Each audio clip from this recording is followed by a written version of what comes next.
योग्यता परीक्षा आरुणिः। कश्चन तरुणः आचार्यम् उपसर्प्य अवदत्, अहं भवतः शिष्यः भवितुमिच्छामि। आश्रमे स्थित्वा अध्ययनं कृत्वा अग्रे सन्न्यासं स्वीकर्तुम् इच्छामि इति। ये आश्रमं प्रवेष्टुम् इच्छेयुः तेषां योग्यता सामर्थ्यादिकं बहुधा परीक्षते स्म आचार्यः। अयं विषयः सर्वैः अपि ज्ञायते स्म। अयं तरुणः अपि एतं विषयं जानन् सर्वविधं सन्नाहं कृत्वा एव आगतवान् आसीत्।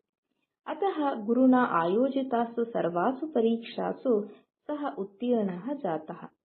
तथापि आचार्यः अवदत्, सप्ताहानन्तरम् आगम्यताम्, तदा अहं मम निर्णयं श्रावयिष्यामि इति। सः तरुणः ततः प्रतिगतः। अनन्तरदिने एव आचार्यः कञ्चित् धनिकम् आश्रमभक्तमाहूय तरुणस्य विवरणादिकं श्रावयित्वा, अयम् उन्नतस्थाने नियोक्तव्यः, अधिकं वेतनमपि दातव्यम् इति असूचयत्। तदानुगुण्येन सः धनिकः तं तरुणम् आहूय सामान्यं परीक्षणं विधाय तम् उद्योगे नियुक्तवान्। अनिरीक्षितमेतम् अवसरं प्राप्य सः तरुणः अपि सन्तुष्टः। अनन्तरदिने एव सः कार्यालयं प्रति गमनम् आरब्धवान्। सप्ताहानन्तरं तं तरुणम् आनाय्य आचार्यः अवदत्, त्वं सर्वासु परीक्षासु उत्तीर्णः असि, अतः तव शिष्यत्वम् अङ्गीकृतं मया। श्वः एव आश्रमम् आगन्तुम् अर्हसि इति।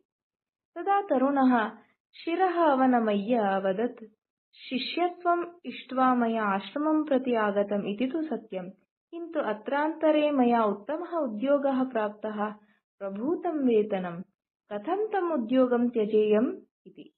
अन्यत्र अवसरम् अप्राप्य अत्र आगमने कः विशेषः? अवसरे प्राप्ते अपि यः तं परित्यज्य आगच्छेत् सः एव योग्यः शिष्यः भवितुमर्हति। सन्न्यासित्वप्राप्तेः प्रथमं लक्षणम् एतत्। वस्तुतत्त्वं ज्ञातवान् सः तरुणः उद्योगं निर्व्यामोहं परित्यज्य अनन्तरदिने एव आश्रमं प्रति आगतवान्।